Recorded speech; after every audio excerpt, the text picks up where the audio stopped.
घरात किंवा ऑफिसमध्ये वायफाय कनेक्शन असणं आता गरजेचं झालं आहे. तुम्ही सुद्धा वायफाय कनेक्शन घेण्याचा विचार करत असाल तर त्यासाठी सगळ्यात महत्त्वाची गोष्ट म्हणजे राउटरची खरेदी. तुम्ही जर या राउटरमध्ये पैसे इन्व्हेस्ट करत असाल तर आम्ही काही गोष्टी तुम्हाला सांगणार आहोत ज्या तुम्ही तुमचं राउटर खरेदी करताना लक्षात ठेवणं गरजेचं आहे. तुम्ही कोणतं कनेक्शन घेणार आहात यावर राउटर कोणता घ्यावा हे अवलंबून आहे. म्हणजेच तुम्ही जर BSNL आणि MTNL सारखे टेलिफोन सर्व्हिस कनेक्शन घेणार असाल तर तुम्हाला ADSL राउटरची गरज आहे. पण त्याऐवजी जर तुम्ही लोकल केबल ऑपरेटरचं वायफाय कनेक्शन घेणार असाल तर तुम्ही नॉन ADSL राउटरची निवड करायला हवी. शक्यतो राउटर हे 2.4 GHz फ्रिक्वेन्सी बँडवर चालणारं असतं, ज्याने मायक्रोवेव्ह ओव्हन, कॉर्डलेस फोन्स आणि ब्लूटूथ सारखे डिव्हाइसही चालतात.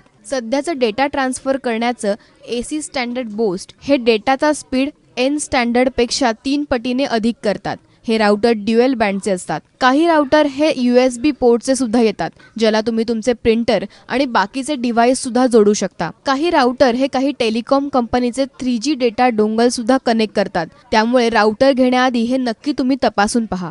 ज्या ठिकाणी अँटिना आहे त्या जागेची क्षमता लक्षात घेऊन राउटरची रेंज तिथपर्यंत पोहोचते का हे पाहणं गरजेचं आहे. म्हणजे जर घरामध्ये किंवा ऑफिसमध्ये खूप दरवाजे किंवा खिडक्या असतील तरीही या प्रकारचे राउटर्स सगळीकडे त्याची रेंज नक्कीच पोहोचवतो. राउटर खरेदी करताना नेहमी त्याच्या USB पोर्टचं कनेक्शन तपासून पहा. ते पोर्ट तुम्हाला लागणाऱ्या गरजा पुरवू शकतं की नाही याचीही खात्री करून घेणं गरजेचं आहे. ADSL राउटरसाठी सिंगल बँडमध्ये D-Link किंवा TP-Link तुमच्यासाठी योग्य पर्याय ठरू शकतात, तर ड्युअल बँडमध्ये TP-Link, Netgear हे पर्याय योग्य ठरू शकतात. ADSL मधले शक्यतो सगळेच राउटर USB पोर्ट सहित उपलब्ध आहेत. जर तुम्हाला नॉन ADSL राउटर घ्यायचं असेल तर Netgear, D-Link, TP-Link, DigiSol हे पर्याय तुमच्यासाठी उत्तम पर्याय आहेत. यामधल्या फक्त Netgear मध्येच USB पोर्ट उपलब्ध आहे. तुम्ही जर एखादं राउटर खरेदी करत असाल तर या सगळ्या गोष्टी नक्की लक्षात ठेवा. ब्युरो रिपोर्ट, ABP माझा.